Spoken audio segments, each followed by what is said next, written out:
Bonsoir à toutes et à tous et merci de nous rejoindre pour ce journal. Tout de suite les titres de l'actualité.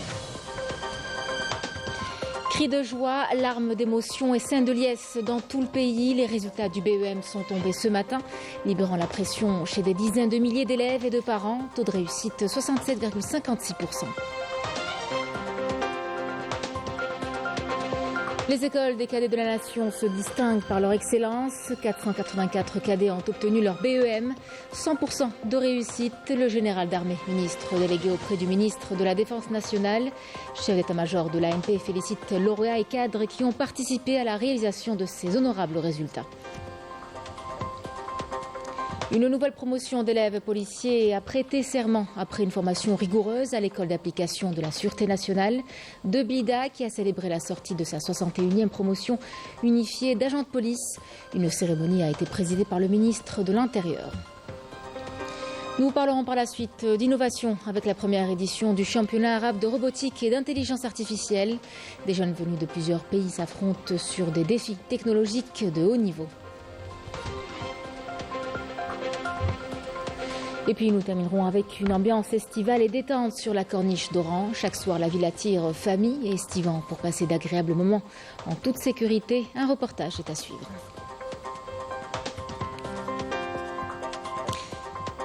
Mesdames, Messieurs, bienvenue à vous. Le Premier ministre Nadel Arbaoui a présidé aujourd'hui les travaux de la 195e session du Conseil des participations de l'État, consacré principalement à l'examen du plan de renforcement du réseau de câbles sous-marins de l'opération Algérie Télécom. Ce réseau constitue l'épine dorsale de la transmission des services Internet dans le pays. Le projet sera mis en œuvre selon les conditions permettant son acquisition et conformément à des normes qui garantissent la continuité et la fiabilité des services. Une initiative qui s'inscrit dans le cadre de la mise en œuvre des orientations du président de la République, Abdelmadjid Tebboune. Jour de résultats aujourd'hui et de grandes émotions partout en Algérie. À l'annonce des résultats du brevet d'enseignement moyen, les cris de joie ont éclaté. Élèves, parents, enseignants, tous ont vécu et partagé un instant de pur bonheur. Après une année de dur labeur, notre journaliste Rina Louhari était en tout cas sur place ce matin pour capter l'ambiance, les accolades et les premières réactions de ceux qui s'apprêtent à franchir une nouvelle étape vers le lycée. Regardez. À peine les résultats du brevet de l'enseignement moyen annoncés, qu'un véritable tourbillon de joie s'est emparé de la cour du CEM Aqid Amirouche.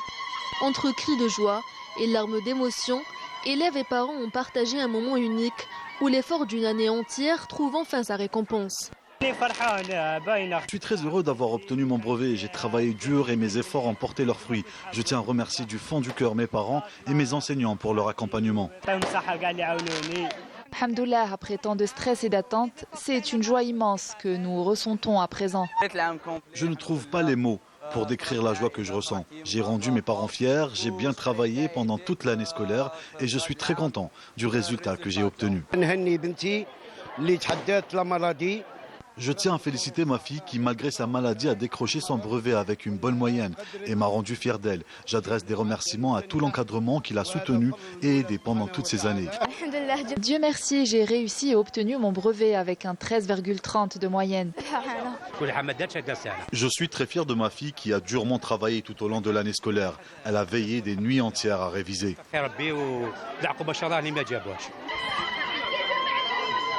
Les mêmes scènes de liesse ont été observées un peu partout à travers le pays, à l'image de ce CEM à Oran, où les lauréats n'ont pas pu contenir leur joie. Rires, embrassades et youyou de soulagement ont ponctué cette belle matinée.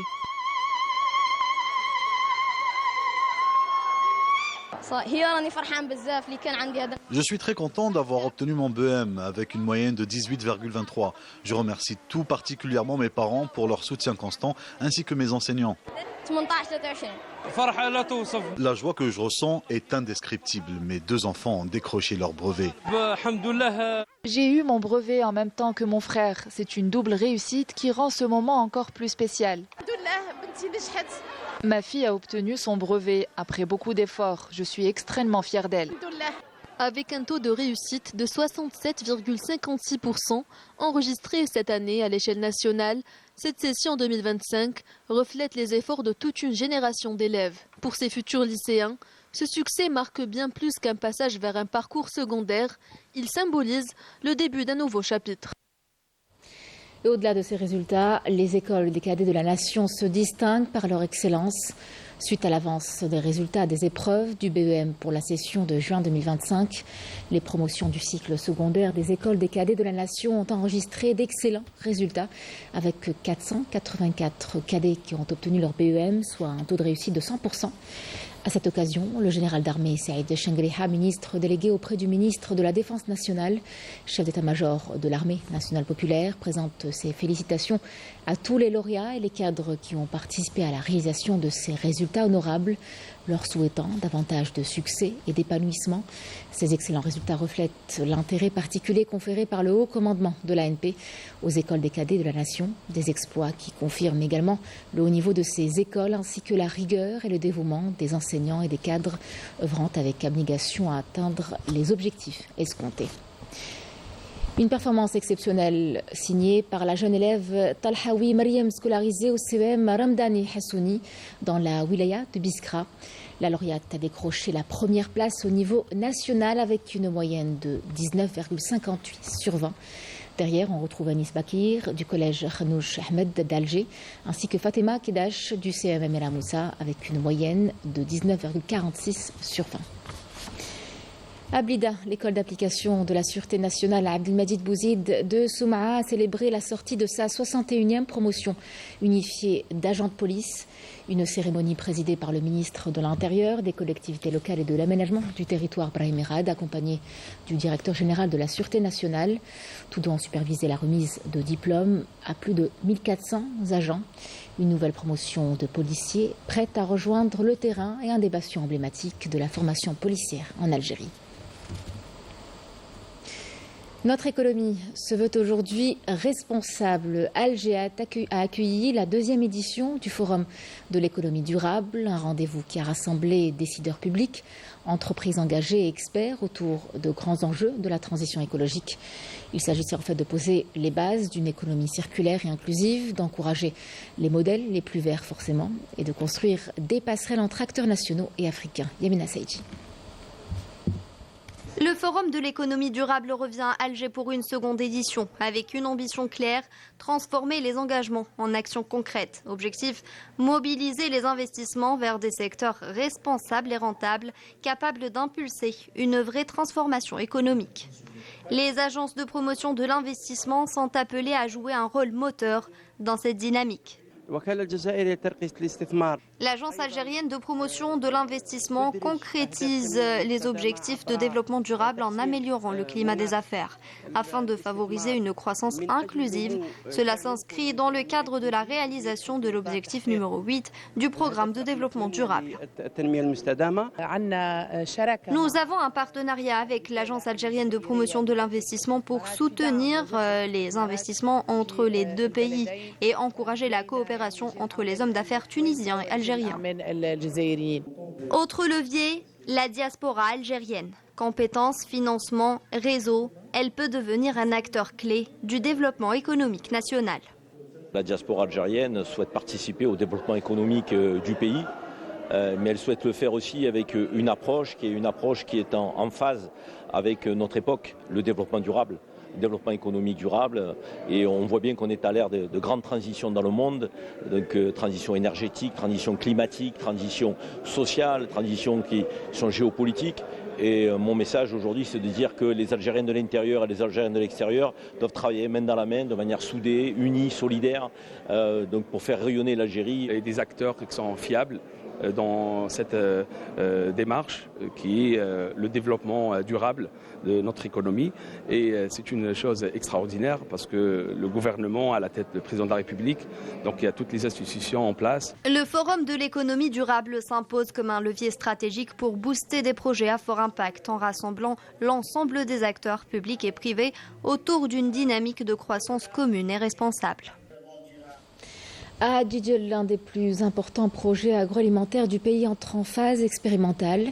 Le complexe Koutama AgriFood, spécialisé dans la trituration de graines oléagineuses et l'extraction d'huile végétale, est en train de tester ses équipements avant le démarrage officiel. Alors longtemps en suspens, cette unité industrielle reprend vie grâce à une relance stratégique des projets à l'arrêt. Une relance qui pourrait en tout cas couvrir près de 40% des besoins nationaux en huile brute et 60% en aliments de bétail. Marim Ben Abdelrahman et Yasmine Massaoudi. Avec un taux d'avancement dépassant les 96%, le complexe de trituration des graines oléagineuses et d'extraction des huiles végétales implantées dans la wilaya de Djidjel entame sa phase expérimentale finale.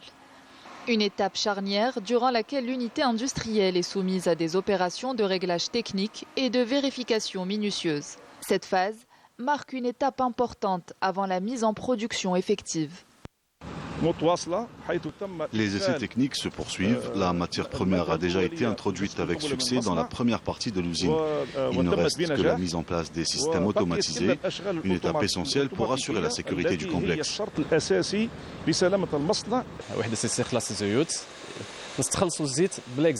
لا سيباراسيون هذه عندنا نستعملوا بزاف لا فابور تطلع معها ليكزان والويل بيروت تاعنا يهبط وحده في هذه الوحده. Dans cette unité, l'eau brute est traitée pour produire deux qualités d'eau répondant à des usages différents. Le processus est entièrement automatisé, ce qui permet un contrôle précis à la fois de la production et de la qualité. Ce projet s'inscrit dans la démarche de l'État visant à remettre en activité les unités à l'arrêt et à les intégrer dans le tissu productif national. Toutes les installations sont déjà in situ, l'ensemble des équipements a été mis en place dans la chaîne de valeur, y compris ceux issus de biens confisqués, à l'exception de quelques éléments qui seront intégrés dans le cadre du système d'automatisation. Ce projet illustre clairement la volonté de l'État, portée par le président de la République, de relancer les projets confisqués et de les remettre en service. Le complexe Koutama AgriFood constitue un enjeu économique majeur. Il fournira environ 40% des besoins nationaux en huile végétale brute et 60% des besoins en aliments pour animaux, allant ainsi en droite ligne avec la politique de l'État visant à promouvoir l'industrie de transformation et à réduire la facture des importations. Et alors que la foire internationale d'Alger touche à sa fin, un secteur s'est particulièrement démarqué cette année. Il s'agit du secteur agricole, des équipements 100% algériens et de plus en plus performants, boostent le rendement et allègent la charge de travail au niveau des exploitations. Une vitrine de l'industrialisation au service de la souveraineté alimentaire. Iman Belkher et Hakim Kachroud. Dans la perspective de l'évolution et du développement technologique du matériel agricole qui est très important dans la production et la facilitation du travail dans les exploitations agricoles, la Foire internationale d'Alger nous a permis de découvrir les nouveautés allant du simple tracteur aux engins les plus performants et de grandes capacités de production dotés de technologies de pointe. Nous avons présenté quelques engins, comme le Verato, qui fait son entrée sur le marché. Cette moissonneuse est fabriquée à l'usine CMA Sampo de Sidi Bel Abbès. C'est une machine qui est dotée d'un nouveau moteur V6 ainsi que plusieurs options. Elle a été utilisée pour la première fois dans les exploitations agricoles du sud du pays. Nous ferons le bilan de ses capacités à la fin de la saison. Une panoplie d'engins utilisés par les agriculteurs pour les différentes tâches de production agricole, améliorant grandement la productivité. C'est un matériel performant qui nous aide beaucoup dans notre travail, comme les moissonneuses, les botteleuses. D'ailleurs, j'ai la même moissonneuse, elle est très performante. On est en train de voir ce nouveau matériel, comme ces moissonneuses batteuses et ces engins pour la récolte, qui par le passé étaient importés et qui sont aujourd'hui fabriqués en Algérie. Le matériel agricole fabriqué en Algérie a connu un développement significatif, notamment à la lumière des directives gouvernementales et des nouvelles stratégies de l'État pour la promotion de la production locale. Le développement et la modernisation du matériel agricole est primordial pour l'amélioration de la production. Le développement de l'industrie de fabrication de ce matériel permettra sans nul doute à notre pays de faire un bond significatif dans l'autosuffisance alimentaire. À la demande de l'Algérie, une réunion du Conseil de sécurité de l'ONU s'est tenue hier sur la situation humanitaire catastrophique à Gaza. Un constat de plus en plus alarmant alors que le monde était occupé par les derniers événements. L'occupant sioniste a profité de l'escalade entre l'Iran et l'entité sioniste, retenant l'attention de la communauté internationale pour intensifier ses attaques contre les civils sans défense et entraver l'acheminement des aides humanitaires nécessaires à l'enclave. Le représentant permanent de l'Algérie aux Nations Unies, Ammar Benjama, a affirmé que l'assassinat de centaines de Palestiniens à proximité des centres de distribution des aides n'était pas aléatoire, mais bien le résultat d'une politique méthodique et des pratiques volontaires de l'occupant sioniste. Pendant ce temps, Gaza vit toujours au rythme des bombardements sionistes. Rien que depuis ce matin, une centaine de Palestiniens a été tués au niveau de plusieurs zones de l'enclave. L'accès aux aides étant extrêmement limité, les enfants palestiniens vivent dans la famine. Des sources médicales palestiniennes ont annoncé que 66 enfants sont morts à cause de la faim. Les mêmes sources ont précisé que ces enfants sont morts en raison du blocus sioniste en cours à Gaza, de la fermeture des points de passage, des pénuries alimentaires et de l'interdiction d'entrée du lait pour bébés et des compléments nutritionnels pour les groupes vulnérables et faibles, en particulier les nourrissons et les malades. Le bilan des victimes à Gaza est désormais de 56 412 morts et de 133 054 blessés. Revenons à Alger, où l'innovation est en pleine effervescence. Plusieurs centaines de jeunes venus de plusieurs pays participent depuis ce matin au championnat arabe de robotique et d'intelligence artificielle. Une première édition de haut niveau qui met au devant de la scène le potentiel prometteur de la jeunesse dans un domaine stratégique aujourd'hui. Un esprit d'équipe et des projets concrets, que ce soit dans l'environnement entre autres ou encore dans l'automatisation. Ramzi Hamdi était sur place pour couvrir cette première journée. Regardez. C'est un rendez-vous inédit que vit la Coupole d'Alger, la première édition du championnat arabe de robotique et de l'intelligence artificielle, un événement d'envergure où pas moins de 300 jeunes participants venus d'Algérie, de Tunisie et de Jordanie y prennent part. Dans ce championnat, il y aura 5 compétitions. Première compétition, c'est robot parade. Le robot parade où les participants vont concevoir des robots dont le thème est tout ce qui concerne la vie dans l'espace. La deuxième compétition, le game, c'est une compétition où les participants vont développer des robots qui aident les humains à stationner d'une façon autonome leur véhicule. Troisième compétition, Bottle Somo.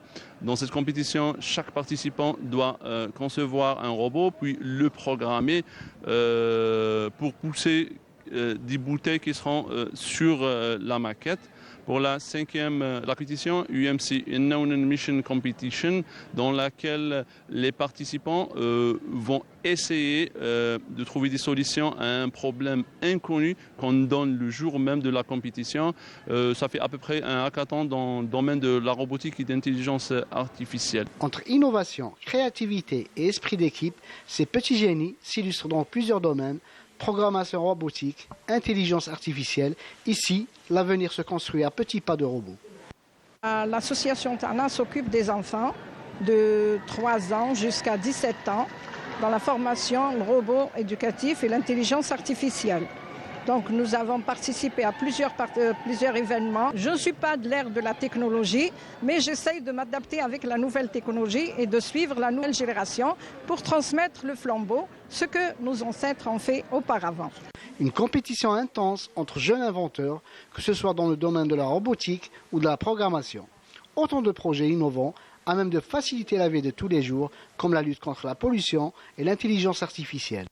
Un pari réussi tant sur le plan organisationnel que sur le plan qualitatif qui place l'Algérie au cœur de l'innovation régionale et surtout qui met en lumière le potentiel immense de sa jeunesse.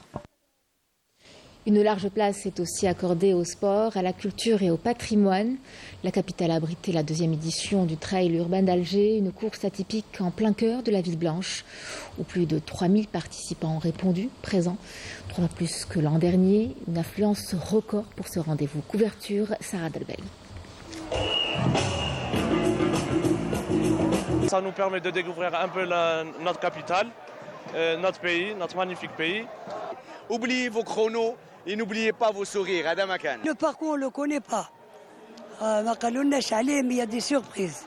Il est magnifique. Alger, c'est une ville en mouvement, une capitale qui respire son histoire, qui a offert aux 3000 participants venus des 4 coins du pays et même de l'étranger un spectacle grandiose. La wilaya d'Alger a organisé ce trail, la deuxième édition, avec des objectifs plus importants, puisque le nombre a triplé. Aujourd'hui, nous avons quelque chose comme 3300 coureurs, alors que l'année passée, on était sur 1000 coureurs. Donc le parcours a été choisi minutieusement pour qu'il y ait de nouvelles sensations par rapport à celui de l'année passée. Le nombre a triplé et réellement il était encore beaucoup plus. Donc on a décidé cette année de s'arrêter à 3000 pour des raisons sécuritaires, parce qu'il y a des passages dans des monuments assez importants comme la Casbah, comme certains endroits aussi emblématiques. Mais aussi beaucoup d'avancement dans ce sens. Il y a la participation féminine qui est très importante. Le départ a été donné au stade Ouagnouni, avant une traversée unique d'Alger. Les coureurs ont d'abord plongé dans l'atmosphère vibrante de la Casbah, accueillis par la musique et la ferveur populaire.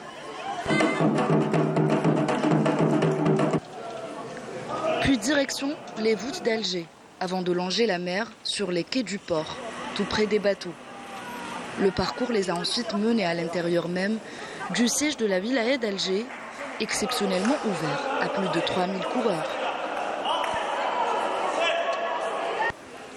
Ils ont poursuivi leur course en passant par la Grande Poste, la rue des Douches Mourad, le boulevard Mohamed V, l'école des Beaux-Arts, les jardins de la ville, la salle Harsha, la bibliothèque nationale, jusqu'au jardin d'essai d'Al-Hamma. L'arrivée, elle, s'est faite à l'esplanade de Riyad al-Fath, au pied du Maqam al-Shahid, monument imposant et symbole fort, baigné par les lumières du soir. It was a lovely event. I'm very happy it's over. Franchement, on a redécouvert encore des rues d'Alger, encore des coins. Ça veut dire que Alger a beaucoup de choses à nous garder, à nous montrer, à découvrir. Franchement, je remercie toute l'équipe organisatrice pour ce magnifique trail urbain. On a traversé l'Ouabita, on a traversé l'école des Beaux-Arts, mais cette fois-ci, on n'a traversé pas le jardin de l'école des Beaux-Arts. On a traversé les salles. Et là, j'ai pensé à Issiachem, on a commencé à crier Baya, Issiachem. On a traversé les Beaux-Arts, le musée des Beaux-Arts, après avoir traversé la bibliothèque et le jardin d'essai. C'était un parcours merveilleux. Parmi les visages marquants de cette édition, Abdelkader Benguella, 92 ans, doyen de l'épreuve, a ému les participants. Il a parcouru les 18 km avec dignité, porté par les souvenirs de la Révolution, et salué comme un exemple vivant par les plus jeunes. Et j'essaierai d'être toujours, Inch'Allah, Qadwa al-Shabab, pour les amener à faire du sport. Le trail urbain d'Alger, c'est bien plus qu'une course. C'est une rencontre entre le sport et la mémoire, entre l'effort et la beauté. Une façon de redécouvrir Alger. Non pas avec les yeux, mais avec le cœur. Direction Oran à présent pour une toute autre ambiance, un peu plus détente, celle des soirées estivales. La ville côtière vit pleinement la saison. La corniche est prisée par les familles, qu'elles soient d'ailleurs de la région ou non. Une atmosphère conviviale y règne, sans oublier la présence de patrouilles de police pour profiter des nuits d'Oran en toute sécurité. Reportage Yasmine Amaï. À Oran, quand la nuit tombe, la ville s'illumine et s'anime. Entre balades en famille, terrasses animées et marchés encore ouverts, chacun profite pleinement de la fraîcheur et de l'ambiance conviviale. Je fais mes vacances ici. J'aime tout, surtout Oran. Oran, c'est bled al-Bahar, bled al-Houas. J'aime Oran et son ambiance toujours animée. C'est une ville vivante, dynamique, avec des espaces calmes et bien sécurisés. Place sécurisée. Avec l'arrivée de la saison estivale, on constate une forte affluence de familles en soirée, bien plus qu'en journée, en raison de la chaleur. Tous les efforts sont déployés pour leur garantir un accueil chaleureux et une expérience agréable. Pour garantir la quiétude de tous, des patrouilles de police à vélo veillent sur les zones les plus fréquentées. Une présence discrète mais rassurante qui contribue à renforcer le sentiment de sécurité. C'est une excellente initiative en matière de sécurité. Cela renforce le sentiment de confiance, notamment pour les familles. On est très satisfait, on est très content. C'est quelque chose, un bon point. Ça nous donne une idée comme quoi l'institution, المؤسسة تاع الأمن العام راهي دائما تستحدث أشياء جديدة. Elle est en train de créer هاد les organes ou هاد les structures sécuritaires. C'est une valeur ajoutée بالنسبة la sûreté nationale كامل. En me promenant ce soir, j'ai réellement apprécié leur présence. On se sent en sécurité et c'est essentiel pour profiter pleinement de la ville. On a mis en place une brigade à vélo pour renforcer la sécurité cet été. Les parcs, les jardins, les places publiques. Il y a beaucoup de monde, surtout le soir, et notre priorité, c'est d'assurer leur tranquillité. Ainsi, chaque soir, Oran affiche un visage serein et accueillant entre sorties en famille, rencontres entre amis et surveillance rassurante. La ville confirme qu'elle sait faire de la nuit un moment de détente et de convivialité pour ses visiteurs. C'est la fin de ce journal. Merci à vous de l'avoir suivi. Excellente soirée avec la suite de nos programmes sur Canal Algérie. À très vite.